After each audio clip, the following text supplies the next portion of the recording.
कहानी की शुरुआत होती है मार्स प्लैनेट से, जिसके बारे में माना जाता था कि मार्स पर जिंदगी का कोई नामो निशान नहीं था। लेकिन मार्स पर जिंदगी है। वो लोग अपने प्लैनेट को बारसूम के नाम से पुकारते थे और वहाँ जीवन मौजूद था। हालांकि अब वो धीरे धीरे मर रहा था। जोदंगा नाम का एक दुश्मन शहर उनके आसपास की हर चीज को तबाह करता जा रहा था, जिससे बरसूम की ऊर्जा लगातार कम होती जा रही थी। मगर अब सिर्फ हीलियम नाम का महान शहर ही उसका सामना कर रहा था। पिछले 1000 सालों से हीलियम और जोदंगा के एयरशिप्स एक दूसरे से लगातार जंग लड़ रहे थे। एक दिन दोनों तरफ के एयरशिप्स के बीच भयानक युद्ध चल रहा था। तभी अचानक नीली ऊर्जा की एक रहस्यमयी किरण आसमान से निकली और सबथान के जहाज को छोड़कर बाकी सारे एयरशिप्स तबाह कर दिए। सबथान जोदंगा का राजा था। फिर कुछ ही देर बाद 3 अजीबोगरीब लोग उसके सामने आए। उन्हें थर्न्स कहा जाता था और उनके लीडर का नाम शंग था। उन्होंने सबथान को नीली जाली जैसा एक रहस्यमयी गैजेट दिया।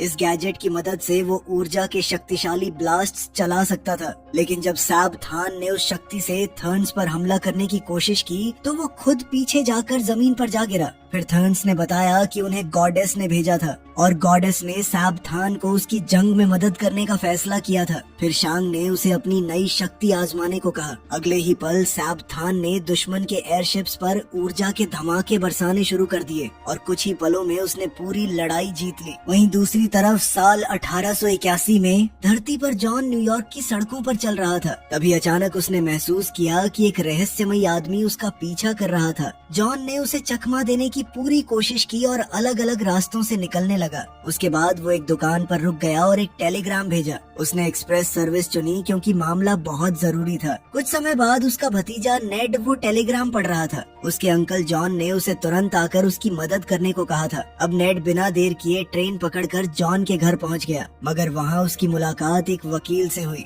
वकील ने बताया कि जॉन की अचानक मौत हो चुकी थी और अपनी सारी संपत्ति उसने नेड के नाम कर दी थी। जॉन के शरीर को एक ऐसे क्रिप्ट के अंदर रखा गया था जिसे सिर्फ अंदर से ही खोला जा सकता था। खैर, फिर वकील ने एक पुरानी डायरी भी नेड को दी। जॉन ने सख्त हिदायत दी थी कि इस डायरी को सिर्फ नेड ही पढ़े। अब वकील के जाने के बाद नेड ने डायरी खोलकर पढ़ना शुरू किया और यहीं से कहानी हमें 13 साल पहले ले गई। अमेरिकन सिविल वॉर के बाद एरिजोना में जॉन एक मशहूर कन्फेडरेट आर्मी कैप्टन बन चुका था। अब वो सोने की तलाश में भटक रहा था, लेकिन अब तक उसके हाथ कुछ खास नहीं लगा था। वहाँ के लोकल बारटेंडर ने पहले ही जॉन को शराब देने से मना कर दिया था क्योंकि उसने अपना पुराना कर्ज नहीं चुकाया था। वहाँ बैठे कुछ लोग भी उसे बाहर निकालने की कोशिश करने लगे, लेकिन जॉन ने तुरंत उन सब से भिड़ना शुरू कर दिया और कुछ ही पलों में उन्हें धूल चटा दी। उसके बाद उसने अपनी बंदूक निकालकर बारटेंडर पर तान दी। तभी अचानक वहाँ कुछ सैनिक आ पहुँचे जो जॉन को गिरफ्तार करने आए थे।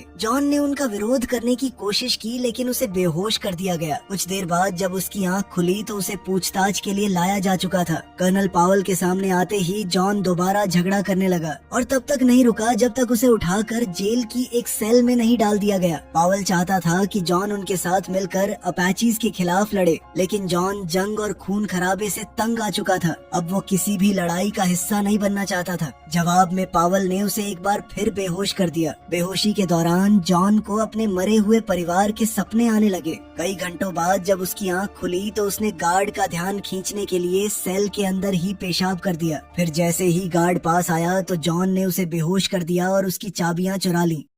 फिर वो जेल से फरार हो गया और पावल का घोड़ा लेकर निकल पड़ा। कुछ ही देर में फौज उसके पीछे लग गई, लेकिन रास्ते में उन्होंने जॉन को एक अपाची सैनिकों के सामने खड़ा देखा। दोनों तरफ के लोग हथियारों से लैस थे और एक दूसरे पर शक कर रहे थे। जल्द ही दोनों तरफ से अलग अलग भाषाओं में बहस शुरू हो गई और देखते ही देखते गोलियां चलने लगी। जॉन ने इस अफरा तफरी का फायदा उठाया और वहां से भागने लगा, लेकिन इसी दौरान कर्नल पावल जख्मी हो गया। जॉन उसे वहां छोड़ सकता था, पर उसने उसकी मदद करने का फैसला किया। फिर दोनों मिलकर एक घाटी की तरफ भागे और वहाँ उन्हें एक छोटी सी गुफा मिल गई। जो अपाची उनका पीछा कर रहे थे वो भी वहाँ तक पहुँच गए, लेकिन जैसे ही उनकी नजर गुफा के ऊपर बने एक अजीब निशान पर पड़ी, वो तुरंत रुक गए और बिना कुछ कहे वहाँ से लौट गए। ये देखकर जॉन को हैरानी हुई। वो उस निशान को ध्यान से देखने लगा और तब उसने पहचाना कि ये वही स्पाइडर सिंबल था जो उसे सोने की तलाश के दौरान कई बार दिख चुका था। फिर अपनी जिज्ञासा को रोक न पाते हुए जॉन ने पावल को वहीं छोड़ दिया और गुफा के अंदर गहराई तक जाने लगा। अंदर जाकर उसे एक रहस्यमयी कमरा दिखा जहाँ दीवारों पर अजीब निशान बने हुए थे और उन पर सोने की परत चढ़ी हुई थी। लेकिन तभी अचानक उसके पीछे एक थर्न प्रकट हो गया। उसने बिना चेतावनी दिए जॉन पर हमला कर दिया और दोनों के बीच जबरदस्त हाथापाई शुरू हो गई। लेकिन कुछ ही पलों बाद जॉन ने अपनी बंदूक निकाली और थर्न को गोली मार दी। तब उसकी नजर उस आदमी के हाथ में पकड़े एक चमकते हुए पेंडेंट पर पड़ी। मरने से पहले थर्न ने कुछ रहस्यमयी शब्द फुसफुसाए। तब जॉन ने अनजाने में वही शब्द दोहरा दिए और पेंडेंट को छू लिया। अगले ही पल कुछ ऐसा हुआ जिसकी उसने कभी कल्पना भी नहीं की थी। वो अचानक गुफा से गायब हो गया और जब उसने दोबारा आंखें खोली तो उसने खुद को एक अजीब और अनजान रेगिस्तान के बीच खड़ा पाया। उसने उठकर चलने की कोशिश की, लेकिन हर कदम उठाना उसके लिए बेहद मुश्किल हो गया था और खड़े होने के लिए भी उसे कई बार कोशिश करनी पड़ी। जॉन के लिए यह देखना बेहद हैरान कर देने वाला था कि उसकी चाल लगभग हवा में तैरने जैसी लग रही थी। गुस्से में आकर उसने पेंडेंट दूर फेंक दिया और हैरानी की बात ये थी कि उसके बाद वो ठीक से चलने लगा। जल्द ही उसने महसूस किया कि अब वो छलांग लगाकर पहले से कई गुना ज्यादा दूर तक जा रहा था। जॉन को अभी इसका अंदाजा नहीं था, लेकिन वो मार्स यानी बारसूम पर आ गया था और वहाँ की कम ग्रेविटी की वजह से वो ये सब कर पा रहा था। कुछ देर बाद जॉन एक पहाड़ी की चोटी पर पहुँच गया। वहाँ उसने अंडों का एक झुंड देखा जिनमें से हरे रंग के 6 बाजुओं वाले बच्चे जन्म ले रहे थे। तभी अचानक थार्क्स का एक झुंड वहाँ आ पहुँचा। वो सब विशाल क्रीचर्स पर सवार थे और खतरनाक हथियारों से लैस थे। उनका नेता टार्कस था, जिसकी नजर जैसे ही पेंडेंट पर पड़ी उसने तुरंत जॉन पर हमला कर दिया। साथ ही बाकी थार्क्स ने भी उस पर फायरिंग शुरू कर दी, लेकिन जॉन ने एक जबरदस्त छलांग लगाई और उनकी पहुंच से बाहर निकल गया। जॉन की यह ताकत देखकर टार्कस काफी प्रभावित हुआ। उसने तुरंत फायरिंग रोकने का हुक्म दिया और दोबारा जॉन के पास गया। इस बार उसने दिखाया कि वो शांति से बात करना चाहता था। फिर दोनों ने एक दूसरे से बात करने की कोशिश की, लेकिन भाषा की दिक्कत के कारण टार्कस को लगा कि जॉन का नाम वर्जीनिया था, जो असल में उसका होम टाउन था। टार्कस जॉन को एक और छलांग लगाते देखना चाहता था, लेकिन जवाब में जॉन ने उसके हथियार चुराने की कोशिश की। ये देखते ही थार्क्स ने तुरंत पलटवार किया और कुछ ही पलों में जॉन को पकड़ लिया। इसके बाद वो जॉन और उन नए पैदा हुए बच्चों को लेकर अपनी बस्ती में चले गए। वहीं दूसरी तरफ हीलियम में राजकुमारी डेजा अपने नए आविष्कार के बारे में एक भाषण देने की तैयारी कर रही थी, लेकिन तभी उसके पिता किंग टार्दोस और उनके मंत्री वहां आ पहुंचे। वो लोग जोदांगा के नए हमलों पर चर्चा कर रहे थे। यह हमले एक अजीब चमकते हुए हथियार की मदद से किए जा रहे थे, मगर डेजा ने बीच में बोलते हुए बताया कि उसने एक ऐसा गैजेट बनाया था जो उस नीली ऊर्जा को इकट्ठा कर सकता था। वो उस ऊर्जा को 9th रे कहती थी। अपनी बात साबित करने के लिए उसने उस गैजेट का प्रदर्शन करना चाहा, लेकिन काउंसिल के एक आदमी ने चुपके से उस मशीन को झटका देकर खराब कर दिया। नतीजा ये हुआ कि सबको लगा डेजा का आविष्कार फेल हो गया। इसके बाद टार्दोस ने मंत्रियों को वहाँ से भेज दिया। फिर उसने डेजा को बताया कि जंग रोकने का सिर्फ एक ही तरीका बचा था और वो था सबथान से शादी करना। ये सुनकर डेजा बेहद परेशान हो गई। उसने अपने पिता को समझाने की बहुत कोशिश की, लेकिन टार्दोस ने उसकी एक न सुनी। उल्टा उसे अपने लोगों को शादी की तैयारियां शुरू करने का हुक्म दे दिया।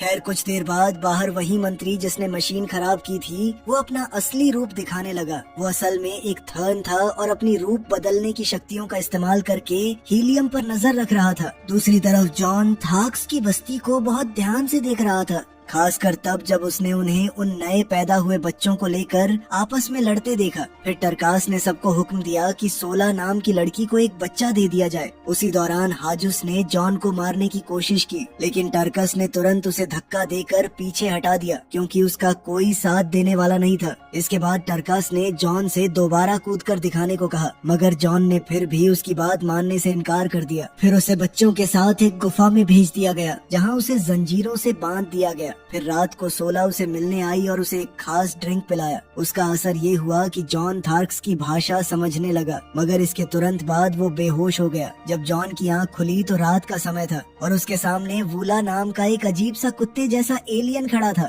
पहले तो जॉन उसे देखकर घबरा गया, लेकिन वूला कुछ ही देर में उसका दोस्त बन गया। फिर जॉन ने अपनी जंजीरों से छुटकारा पाने की कोशिश की और किसी तरह वहाँ से निकल गया, लेकिन वूला उसके पीछे पीछे चलता रहा। जॉन जितनी भी दूर भागने की कोशिश करता, वूला कुछ ही पल में उसके पास वापस आ जाता। अपना पेंडेंट ढूंढने की उम्मीद में जॉन कुछ आवाजों का पीछा करते हुए आगे बढ़ा और एक थार्क पार्टी तक पहुंच गया। तभी वूला ने बीच में घुसकर सबका ध्यान अपनी तरफ खींच लिया। थार्क्स ने वूला को मारना शुरू कर दिया। ये देखकर जॉन उसे बचाने के लिए सीधे लड़ाई में कूद पड़ा और गलती से एक थार्क को ही मार डाला। इसी दौरान सबने उसकी जबरदस्त कूदने की कला भी देख ली, लेकिन अगले ही पल थार्क्स ने उसे गिराकर काबू में कर लिया। मगर जब जॉन ने उनकी भाषा में बात की तब सबको समझ आ गया कि सोला ने उसकी मदद की थी। फिर अगली सुबह जॉन को एक पत्थर से बांध दिया गया और उसे मजबूरन देखना पड़ा कि सोला को उसकी गलती की सजा दी जा रही थी। उसके शरीर पर एक और निशान दाग दिया गया। टर्कस ने सबके सामने ऐलान किया कि अगर सोला ने दोबारा ऐसी गलती की तो उसे मार दिया जाएगा, क्योंकि उसकी त्वचा पर नए निशान के लिए जगह ही नहीं बची थी। यह सब देखकर जॉन को अपने परिवार की याद आ गई और वो अपने पुराने रिश्तों के बारे में सोचने लगा। तभी अचानक थार्क्स ने आसमान में 2 बैटल शिप्स को लड़ते देखा। सब तुरंत सुरक्षित जगह की तरफ भागे ताकि दूर से उस जंग को देख सके। आसमान में साब थान अपनी शक्तियों का इस्तेमाल करते हुए दुश्मन के जहाज पर हमला कर रहा था और उस पर चढ़ गया था। दूसरी तरफ डेजा ने एक सिपाही का भेष बदल रखा था और जहाज को वहां से दूर ले जाने की कोशिश कर रही थी, लेकिन जहाज पर हमला हुआ और वो कंट्रोल खो बैठी। डेजा लगभग नीचे गिरने वाली थी, पर उसने मुश्किल से किनारे से लटक कर अपनी जान बचाई। जैसे ही जॉन ने उसे देखा, उसने उसे इंसान समझकर एक लंबी छलांग लगाई और उसकी जान बचा ली। जैसे ही दोनों जहाज जमीन पर आए तो जॉन ने डेजा से पीछे रहने को कहा ताकि वो लड़ सके, मगर डेजा ने बताया कि वो भी एक योद्धा थी। फिर दोनों कंधे से कंधा मिलाकर लड़ने लगे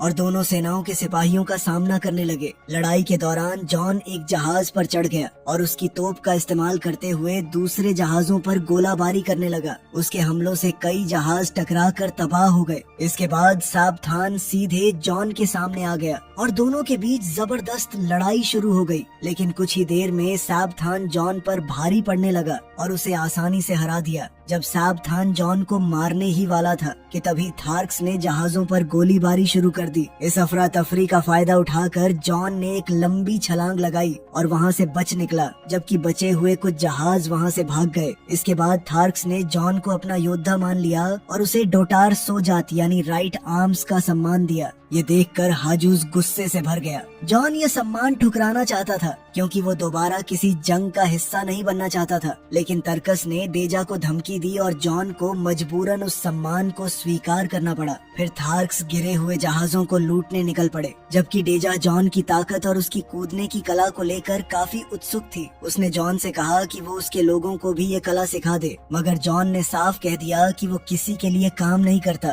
खैर, फिर डेजा ने इस ग्रह पर समुद्रों की कमी का जिक्र किया। फिर दोनों एक दूसरे के साथ अपनी जानकारी साझा करने लगे और आखिरकार जॉन को समझ आ गया कि वो मार्स पर था। डेजा को उसकी बात पर पूरा यकीन नहीं हुआ। तब जॉन ने बताया कि उसे एक पेंडेंट की मदद से यहाँ लाया गया था। ये सुनते ही डेजा को शक हुआ कि शायद जॉन एक थर्न हो सकता था। जवाब ढूंढने के लिए डेजा जॉन को गॉडेस के मंदिर में ले गई। उसने 16 की चेतावनी को नजरअंदाज कर दिया, जिसने कहा था कि उस जगह पर जाना मना था। फिर मंदिर के अंदर डेजा ने कुछ प्राचीन सिंबल्स को ध्यान से देखा जो एक गेट के बारे में बता रहे थे। उसने जॉन से वादा किया कि वो उसे उस गेट तक ले जाएगी ताकि वो धरती पर वापस लौट सके। जॉन ने डेजा की जान बचाई थी, उसके बदले में डेजा उसकी मदद करना चाहती थी। लेकिन तभी अचानक टर्कस और उसके लोग वहाँ पहुँच गए और नियम तोड़ने के जुर्म में उन्हें गिरफ्तार कर लिया। टर्कस जॉन पर बुरी तरह नाराज था क्योंकि उसकी वजह से 16 मुश्किल में पड़ गई थी और अब उसकी जान जा सकती थी। तब जॉन को पता चला कि 16 असल में टर्कस की बेटी है।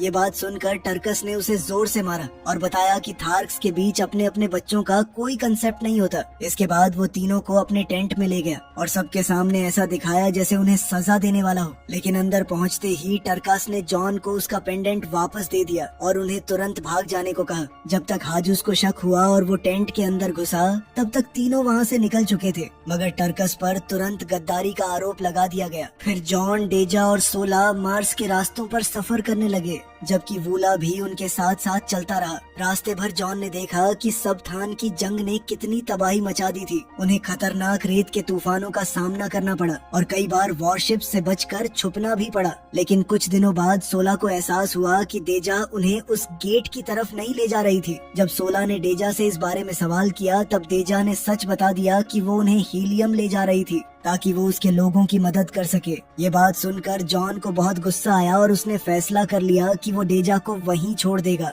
तब डेजा उससे मिन्नत करने लगी और घुटनों पर बैठ गई। उसने बताया कि वो एक राजकुमारी थी और दुश्मनों के हाथ चढ़कर अपनी आजादी खोना नहीं चाहती थी। साथ ही उसने ये भी कबूल कर लिया कि जिस गेट की बात वो कर रही थी असल में ऐसा कोई गेट था ही नहीं। आखिरकार जॉन मान गया और उसे अपने साथ रखने का फैसला किया, लेकिन उसे अब भी यकीन था कि जिस गुफा ने उसे यहाँ पहुँचाया था वो सच में मौजूद थी।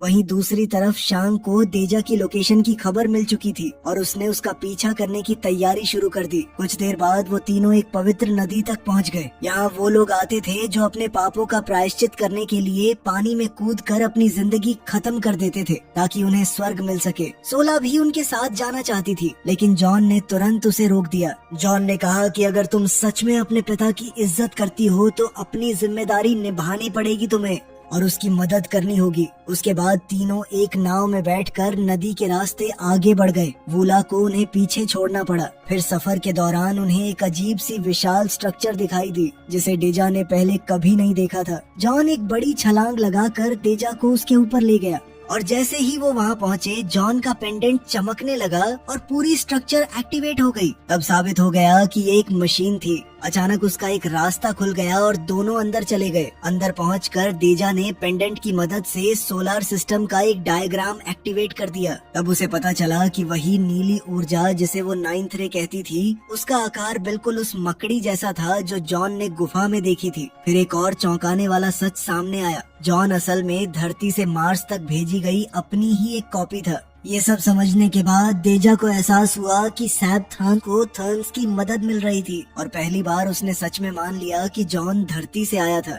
इस राज्य को और समझने के लिए डेजा को जॉन को हीलियम ले जाना जरूरी लगा। जॉन को मनाने के लिए उसने उसे किस कर दिया, लेकिन उस पल जॉन को अपनी मर चुकी पत्नी की याद आ गई। तभी अचानक थार्क्स की एक सेना वहाँ पहुँच गई। उनके बीच शांग भी था जो एक थार्क का रूप लेकर आया था। खतरा देखते ही जॉन ने डेजा को पकड़ा और दोनों एक लंबी छलांग लगाकर वापस अपनी नाव तक जा पहुँचे। फिर वो वूला से मिलने और वहाँ से बच निकलने के लिए नदी के रास्ते भागने लगे, लेकिन थार्क्स ने तुरंत उनका पीछा शुरू कर दिया। इसी दौरान जॉन को वो दर्दनाक दिन याद आ गया जब वो घर लौटा था और उसने अपना घर तबाह पाया था। उसका पूरा परिवार उससे छीन लिया गया था। अब वो किसी और अपने को खोना नहीं चाहता था, इसीलिए उसने डेजा से भाग जाने को कहा, जबकि वो खुद वूला के साथ मिलकर दुश्मनों का सामना करने के लिए वहीं रुक गया। इसके बाद एक भयानक जंग शुरू हो गई। अपने परिवार की मौत का दर्द और गुस्सा जॉन के अंदर फिर से जाग उठा था। इसी ताकत के साथ वो दुश्मनों पर टूट पड़ा और धीरे धीरे पूरी लड़ाई में भारी पड़ने लगा। वो एक के बाद एक कई योद्धाओं को हरा रहा था और मैदान में तबाही मचा दी थी। लेकिन तभी अचानक हीलियम का एक विशाल जहाज वहां आ पहुंचा और लड़ाई रुक गई। किंग टार्डोस अपनी बेटी डेजा से दोबारा मिला और उसने बताया कि वो सब थान के साथ था। असल में सब थान ऐसा दिखावा कर रहा था जैसे वो शांति से आया हो और उसे सिर्फ राजकुमारी की सुरक्षा की चिंता हो। अपनी बात साबित करने के लिए उसने अपनी तलवार डेजा को दे दी। डेजा ने गुस्से में उसे मारने की कोशिश की, मगर आखिर में उसने अपने लोगों की भलाई के लिए उससे शादी करने का फैसला स्वीकार कर लिया। फिर जहाज सबको अपने साथ ले गया, जिसमें जॉन भी शामिल था। लेकिन किसी को पता नहीं था कि वूला और सोला मिट्टी के नीचे छुपकर बच निकले थे। कुछ घंटों बाद जॉन की आंख एक शानदार कमरे में खुली। कमरा सैनिकों से पूरी तरह घिरा हुआ था। तभी डेजा के खास फौजियों में से एक उसके पास आया और धीरे से कहा कि मुझे बंदी बना लो। जॉन ने उसका साथ दिया। फिर कुछ गार्ड्स को पीटने के बाद दोनों बाहर निकल गए। बाहर पहुंचकर उस सिपाही ने जॉन से कहा कि उसे एक खास टावर तक जंप करना होगा। फिर दोनों किसी तरह डेजा के कमरे तक पहुंच गए। जब दोनों को अकेले बात करने का मौका मिला तब डेजा ने जॉन से अपने लोगों के लिए लड़ने की गुजारिश की, लेकिन जॉन ने साफ मना कर दिया। तब डेजा ने उसे उसका पेंडेंट वापस दे दिया और उसे वो शब्द सिखा दिए जिनकी मदद से पेंडेंट का सही इस्तेमाल किया जा सकता था। जॉन ने उन शब्दों को दोहराना शुरू कर दिया, मगर उसी वक्त गार्ड्स कमरे में घुस आए। जब डेजा ने पलट कर देखा, जॉन वहाँ से गायब हो चुका था। उसे लगा कि जॉन धरती पर वापस लौट गया था, लेकिन असल में जॉन छत के ऊपर छुपा हुआ था। वहाँ से निकलने के लिए जब वो एक कॉरिडोर में आगे बढ़ा तब उसका सामना शांग से हुआ, जो किसी और का भेस बदले हुए था।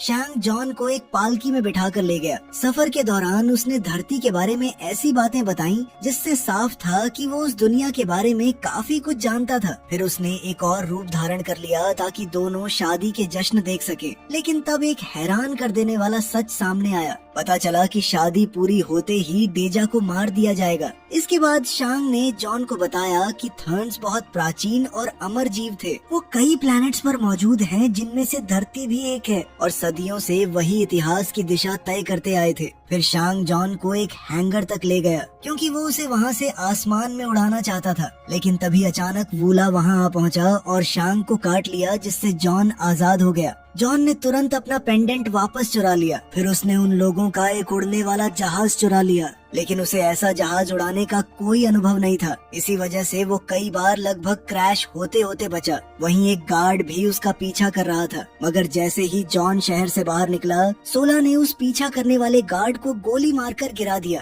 कुछ देर बाद जॉन अपने जहाज को एक रेत के टीले में क्रैश करके उतरने में कामयाब हो गया। जॉन समझ चुका था कि वो अकेले डेजा को नहीं बचा सकता था, इसलिए उसे मदद के लिए थार्क्स के पास वापस जाना पड़ा। सोला ने कहा कि उसके लोग उड़ना नहीं जानते थे, लेकिन जॉन ने उसे मजबूर कर दिया कि वो उसके साथ वापस चले। लेकिन जब दोनों गांव पहुंचे तब उन्हें तुरंत गिरफ्तार कर लिया गया, क्योंकि अब हाजूस सत्ता में आ चुका था। अब उन्हें एक कैद खाने में डाल दिया गया और वहाँ पहुँचकर उन्होंने देखा कि टरकास भी कैद में था। सोला को वापस देखकर टरकास बहुत गुस्सा हुआ, लेकिन वो जॉन को मार नहीं सका क्योंकि कोलिसियम की एक लड़ाई हारने के बाद उसकी ताकत काफी कम हो चुकी थी। खैर कुछ ही देर बाद जॉन और टार्कस को कोलिसियम में ले जाया गया। वहाँ उन्हें दो बेहद खतरनाक सफेद एप्स के सामने लड़ने पर मजबूर किया गया। सोला अपने पिता और जॉन को यूं मरते हुए नहीं देख सकती थी, इसलिए वो भी मैदान में कूद पड़ी और सीधे टार्कस के पास पहुँच गई। जॉन के पैरों में जंजीर बंधी हुई थी, इसलिए वो कूदकर बच नहीं सकता था, लेकिन एप्स के कई हमलों से बचते बचते उसने किसी तरह अपनी जंजीर खोल दी। फिर उसने जंजीर के आखिर में बंधे पत्थर का इस्तेमाल करके एक एप को मार डाला।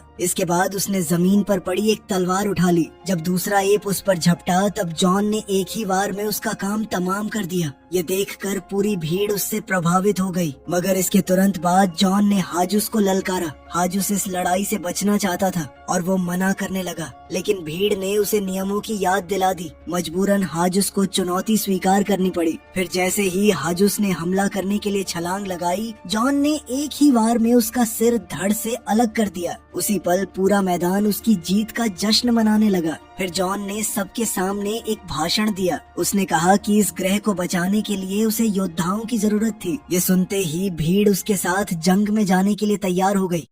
वहीं दूसरी तरफ डेजा की शादी की रस्में शुरू हो चुकी थी। जॉन थार्क्स को लेकर जोदांगा पहुंच गया, लेकिन वहां पहुंचकर पता चला कि पूरा शहर खाली था। असल में शादी हीलियम में हो रही थी। ये जानकर टार्कस ने गुस्से में जॉन को थप्पड़ मार दिया। उसने कहा कि अब वो लोग वक्त पर नहीं पहुंच सकते थे और थार्क्स उड़ भी नहीं सकते थे। खैर निराश होकर जॉन अकेला ही एक लाइट फ्लायर लेकर निकल पड़ा। कुछ समय बाद वो सुरक्षित तरीके से हीलियम पहुंच गया। लाइट फ्लायर की वजह से सबको लगा कि वो भी वहीं का रहने वाला था। फिर जब डेजा सबथान की पत्नी बनने ही वाली थी, तभी जॉन खिड़की तोड़कर अंदर आ गया और शादी रोक दी। सबथान ने तुरंत अपनी सेना को बुलाने के लिए आदेश भेज दिया। फिर वो डेजा को घसीटते हुए वहाँ से भाग निकला। अगले ही पल हीलियम के सिपाहियों और जोदांगा की सेना के बीच भयानक जंग छिड़ गई। लड़ाई सड़कों पर भी हो रही थी और मंदिर के अंदर भी। इसी दौरान डेजा ने साबथान पर हमला किया और उसे मजबूर कर दिया कि वो उसे छोड़ दे। तभी एन वक्त पर जॉन ने आकर उसकी जान बचा ली। इसके बाद दोनों मिलकर जंग में उतर पड़े और जॉन का सामना सीधे साबथान से हुआ, जहां दोनों के बीच जबरदस्त हाथापाई शुरू हो गई। ऐसा लग रहा था कि साबथान अब ये लड़ाई जीतने वाला था, लेकिन तभी एक जहाज मंदिर से टकरा गया और पता चला कि थार्क्स ने आखिरकार उड़ना कबूल कर लिया था। अब थार्क्स और हीलियमाइट्स मिलकर लड़ रहे थे, इसलिए वो जोदांगन्स पर भारी पड़ने लगे। इस दौरान जॉन साबथान पर झपटा और उसका हाथ पकड़कर उससे सच उगलवाने की कोशिश करने लगा, लेकिन तभी नीली रोशनी वापस साबथान के शरीर में लौट गई और कुछ बोलने से पहले ही उसकी जान ले ली। वही रोशनी अब जॉन को भी प्रभावित करने लगी। असल में पास ही शांक एक थार्क का रूप लेकर उस रोशनी को कंट्रोल कर रहा था, लेकिन डेजा की तलवार ने अचानक उसे रोक दिया। अब शांक तुरंत डेजा का रूप लेकर उसे उलझाने लगा। जैसे ही जॉन वहाँ पर पहुँचा तो नकली डेजा ने असली को धक्का देकर नीचे गिरा दिया। शांग ने भी इस मौके का फायदा उठाया और खिड़की से भाग निकला। उधर तारकस को जमीन पर पेंडेंट मिला। जैसे ही उसने उसे उठाया, जॉन उससे मांगने लगा, लेकिन उसी वक्त असली जॉन सामने आ गया और वो और तारकस मिलकर भेस बदल कर आए शांग पर टूट पड़े। शांग तुरंत गायब हो गया। आखिरकार लड़ाई खत्म हो गई और हर तरफ इस जीत का जश्न मनाया गया। जब सब कुछ शादी के लिए तैयार ही था तो जॉन ने अपनी पुरानी वेडिंग रिंग उतार दी। फिर उसने डेजा से शादी करने की बात कही। डेजा ने खुशी से हाँ कर दी और पूरी भीड़ जश्न में डूब गई। फिर शादी की रात के बाद जॉन ताजी हवा लेने बैल्कनी में गया। वहाँ उसने पेंडेंट को दूर फेंक दिया और मान लिया कि अब वो मार्स का जॉन बन चुका था। तभी उसकी मुलाकात एक गार्ड से हुई, लेकिन वो गार्ड असल में शांग निकला। शांग ने तुरंत जॉन को छुआ और उसे वापस धरती पर भेज दिया। अचानक जॉन की आंख उसी गुफा में खुली जहाँ से सब शुरू हुआ था। कई साल बीत चुके थे और पावल कब का मर चुका था। तब जॉन ने चट्टान पर बने मकड़ी के निशान के शब्दों को दोबारा बोलने की कोशिश की, लेकिन इस बार कुछ भी नहीं हुआ। इधर प्रेजेंट में नेड ने पूरी डायरी पढ़कर खत्म कर दी। कई सालों तक जॉन एक नए पेंडेंट की तलाश करता रहा जो उसे दोबारा मार्स ले जा सके। बहुत मेहनत के बाद उसे ऑकनीज में एक सुराग मिला, लेकिन वो जानता था कि थर्न्स अब भी उसका पीछा कर रहे थे और अलग अलग रूप बदलकर उस पर नजर रखे हुए थे। तभी जॉन ने एक खास योजना बनाई।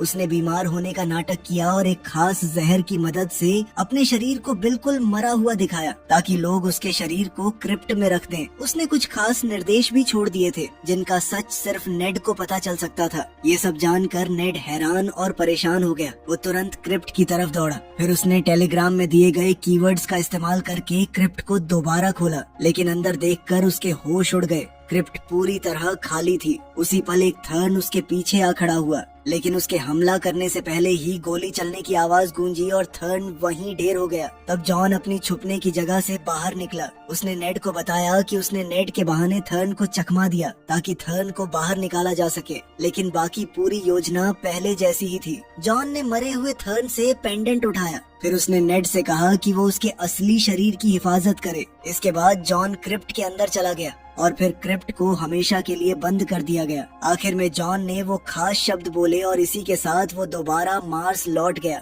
यहीं कहानी खत्म होती है। वीडियो पसंद आई तो लाइक कर देना, चैनल को सब्सक्राइब कर लेना। मिलते हैं अगली वीडियो में।